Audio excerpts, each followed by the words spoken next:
ভাইরা আমার, মাননীয় স্পিকার সাহেব, প্রিয় স্পিকার সাহেব, আপনার অসুবিধা নাই, চালান। চায়নার প্রেসিডেন্ট শি জিনপিং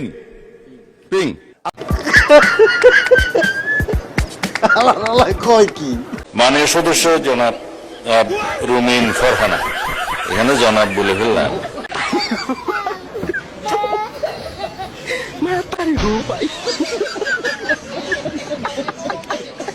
আমি তো দিনের পথেই আছি, আমি নামাজ পড়ি, তাহাজ্জুদ করি, রোজা করেছি, উমরা করে আসছি, সো আমি দিনের পথেই আছি।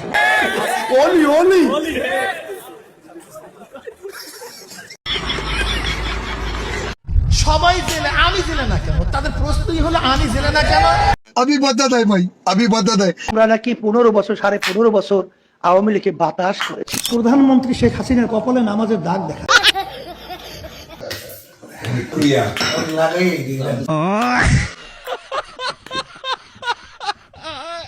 স্বামী স্ত্রী ডিভোর্স হতে পারে, কিন্তু ভারত বাংলাদেশের যে আমরা প্রতিবেশী, এই প্রতিবেশীর কিন্তু সম্পর্কে ডিভোর্স হতে পারে না।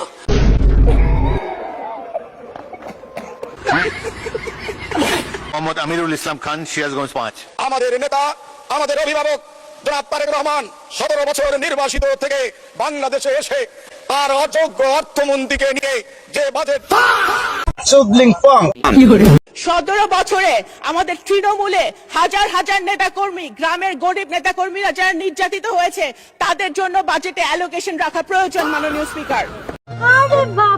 আমরা মনে করি বঙ্গবন্ধু শেখ মুজিবুর রহমান একজন মুসলমান। শেখ হাসিনার বাবার নাম হরে কৃষ্ণ হরে রাম।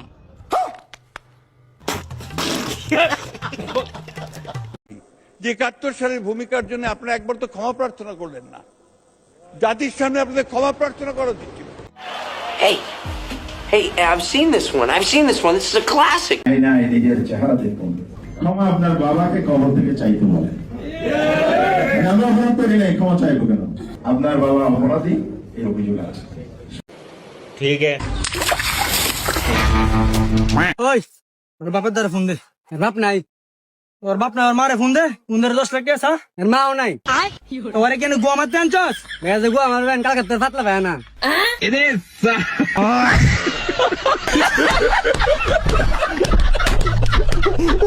যে লোকটা সবচেয়ে বেশি এই জাতির সাথে বেইমানি করেছে সেটা হচ্ছে জিয়াউর রহমান।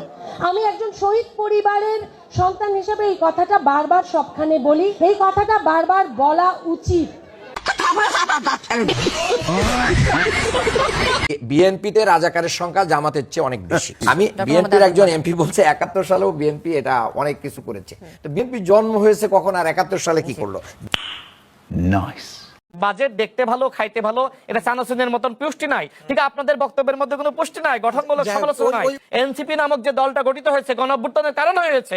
সুতরাং আপনাকে মাথায় রাখতে হবে, এই দেশের যদি পুনর্গঠন না হয় তাহলে আপনি বিরোধী দলে থাকতে পারবেন না। আরে কোন ভোঁক রা হ্যায় বদতমিজ? রাশেদ ভাইদের অবস্থা হলো এমন প্রেমিকার মতো নন, সবসময় প্রশংসা চায়, মানে ওনাদের থ্যাঙ্কস ছাড়া আর কিছু দেওয়া চলবে না।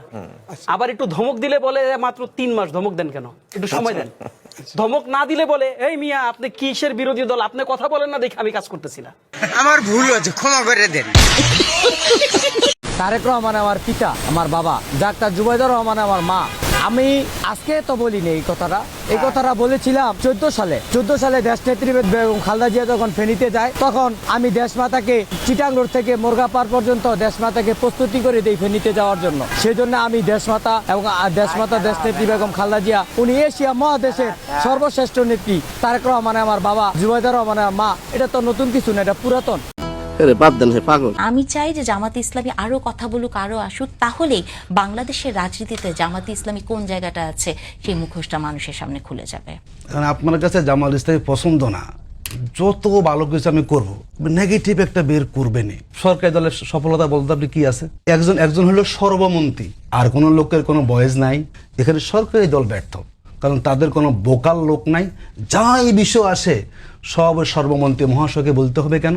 আস্থা কারোর প্রতি পোষণ করে না। মানে শুনেন, আমাকে পিট মারবেন, পাট করে আমি আপনাকে মারবো। মূল হচ্ছে কি জানেন?